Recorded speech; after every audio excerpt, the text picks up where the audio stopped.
Hi hello welcome to 3TV specials.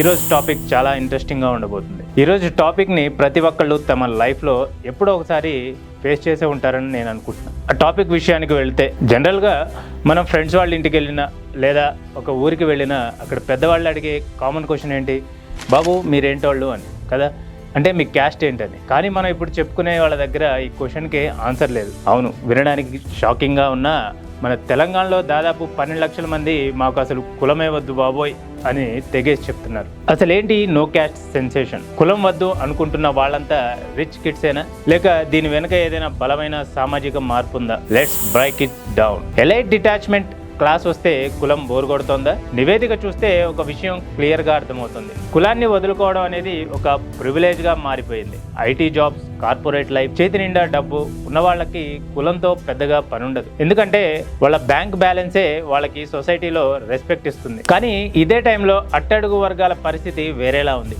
వాళ్ళకి కులం అనేది కేవలం ఒక ట్యాగ్ కాదు, గవర్నమెంట్ స్కీమ్స్ కానీ రిజర్వేషన్లు కానీ పొందడానికి ఉన్న ఏకైక రూట్ మ్యాప్. సింపుల్గా చెప్పాలంటే లైఫ్లో సెటిల్ అయిపోయి సోషల్ సెక్యూరిటీ దొరికేసిన వాళ్ళు చాలా ఈజీగా కులం నుండి డిటాచ్ అయిపోతున్నారు. విలేజ్లో ఒక సామాన్యుడికి ఏదైనా ఆపద వస్తే తన కులపోళ్లే అండగా ఉంటారనే నమ్మకం ఉంటుంది. కానీ సిటీలో ఉండే ఎలైట్ గ్రూప్స్కి వాళ్ళ నెట్వర్కింగ్, అఫీషియల్ కాంటాక్ట్స్ చాలు. పని అయిపోవడానికి కులం అవసరం లేదు. అందుకే వీళ్ళు నో క్యాస్ట్ అని చాలా కూల్గా చెప్పేస్తున్నారు. ఇక రెండో విషయం, వృత్తిపరమైన గుర్తింపు అలాగే కుల గుర్తింపు, వీటి మధ్య ఉన్న డిఫరెన్స్ ఏంటో చూద్దాం. ఈ సర్వేలో ఇంకో ఇంట్రెస్టింగ్ పాయింట్ ఏంటంటే ఈ 12 లక్షల మందిలో మెజారిటీ పీపుల్స్ ప్రైవేట్ లేదా గవర్నమెంట్ ప్రొఫెషనల్స్. ఇక్కడ మెరిటోక్రసీ డామినేట్ చేస్తుంది. నీ టాలెంట్ ఏంటి, నీ క్వాలిఫికేషన్ ఏంటి అనేదే ఇక్కడ మ్యాటర్. ఒక సాఫ్ట్వేర్ ఇంజనీర్ తనని తాను ఒక టెక్కీగా చెప్పుకోవడానికి ఇష్టపడతాడు తప్ప ఫలానా కులం అని చెప్పుకోవడానికి ఇష్టపడడం లేదు. ఈ గ్లోబలైజేషన్ పుణ్యమా అని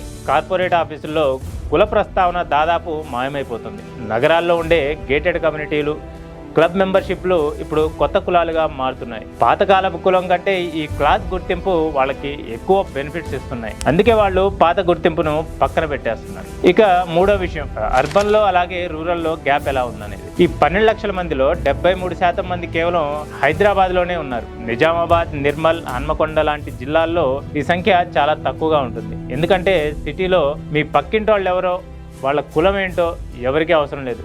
అక్కడ నీ కారు, నీ ఏరియా, నీ జాబ్ని బట్టి నీకు వాల్యూ ఉంటుంది. ఇక ఈ అజ్ఞాతవాసం వల్ల కులాన్ని వదులుకోవడం నగరవాసులకు చాలా ఈజీ. కానీ పల్లెటూరులో సీన్ వేరేలా ఉంటుంది. పుట్టుక నుండి చావు వరకు ప్రతిదీ కులంతోనే లింక్ అయి ఉంటుంది. ఒక వ్యక్తి నాకు కులం లేదు అని చెప్పినా ఊర్లో వాళ్ళు మాత్రం అతన్ని కులం ద్వారానే చూస్తారు.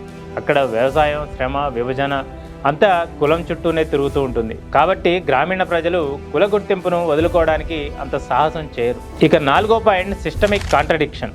అంటే మనసులో ఒకటి, రికార్డుల్లో ఒకటి ఉండడం. ఇక్కడ అసలైన ట్విస్ట్ ఏంటంటే నో క్యాస్ట్ అన్న వాళ్ళల్లో 43.3% మంది దగ్గర ఇప్పటికీ కుల సర్టిఫికెట్లు ఉన్నాయి. దీనినే మనం సెలెక్టివ్ డిటాచ్మెంట్ అనొచ్చు. అంటే బయటికి ప్రోగ్రెసివ్గా కనిపిస్తూనే లోపల మాత్రం రిజర్వేషన్లు లేదా స్కీమ్స్ కోసం పాత కార్డునే వాడుకుంటున్నారు. తప్పు వాళ్ళది మాత్రమే కాదు, మన సిస్టమ్ది కూడా. స్కూల్ అడ్మిషన్స్ దగ్గర నుంచి పెన్షన్ వరకు ప్రతి చోట సిస్టమ్ మనల్ని కులం ఏంటని అడుగుతూనే ఉంటుంది. మనం కులం వద్దు అంటున్న గవర్నమెంట్ రికార్డులు మాత్రం మళ్ళీ ఏదో ఒక బాక్స్లో బంధించేస్తున్నాయి. వెనుకబడిన వర్గాలకు కులం అనేది వాళ్ళ హక్కు కాబట్టి వాళ్ళు వదులుకోలేరు. కానీ ఉన్నత వర్గాలకు అది కేవలం ఒక ఆప్షనల్ ట్యాగ్ మాత్రమే. ఇక ఐదో పాయింట్ విషయానికి వస్తే, పొలిటికల్ అలాగే లెజిస్లేటివ్ ఇంప్లికేషన్స్. ఇప్పుడు గవర్నమెంట్కి పెద్ద తలనొప్పి ఏంటంటే ఈ 12 లక్షల మందికి ఏ కేటగిరీలో లెక్కించాలి. ఒకవేళ వీళ్ళని ఓసీలో కలిపితే ఆ జనాభా పెరిగిపోయి రిజర్వేషన్ లెక్కలు తారుమారవుతాయి. రాజకీయ పార్టీలకు కూడా ఇది ఒక సవాలే. హైదరాబాద్లో ఉన్న ఈ 73% మంది ఫ్లోటింగ్ ఓటర్లు. వీళ్ళు కులాన్ని బట్టి కాకుండా డెవలప్మెంట్, ఇన్ఫ్రాస్ట్రక్చర్ చూసి ఓటు వేస్తారు.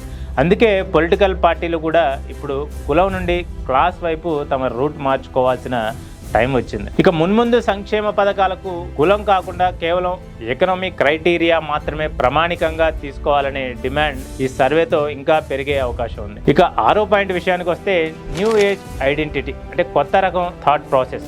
స్కిల్లే కొత్త కులం అంటున్నారు చాలామంది. ఫైనల్గా ఇప్పుడున్న యూత్ మైండ్ సెట్ పూర్తిగా మారిపోయింది.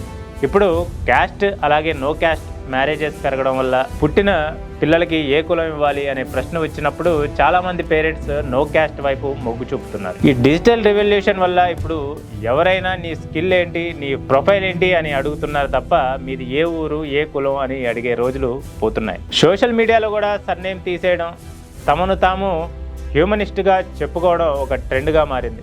ఈ 12 లక్షల మంది ఇస్తున్న మెసేజ్ ఒకటే: కులాల కట్టుబాట్లు లేని సమాజం ఉంటేనే టాలెంట్కి వాల్యూ ఉంటుంది. తెలంగాణలో మొదలైన ఈ మార్పు భవిష్యత్తులో మన సామాజిక చిత్రపటాన్ని ఎలా మారుస్తుందో చూడాలి. సో అది సంగతి. మరి మీరేమంటారు? కులం లేని సమాజం అనేది ప్రాక్టికల్గా సాధ్యమేనా, లేక ఇది కేవలం సిటీలకే పరిమితం అవుతుందా? మీ ఒపీనియన్ ఏంటో కింద కామెంట్లో చెప్పండి. ఈ వీడియో నచ్చితే లైక్ చేయండి, మీ ఫ్రెండ్స్కి షేర్ చేయండి. ఇలాంటి మరిన్ని ఇంట్రెస్టింగ్ అప్డేట్స్ కోసం మా ఛానల్ను సబ్స్క్రైబ్ చేసుకోండి. See you in the next one. This is Riyaz signing of.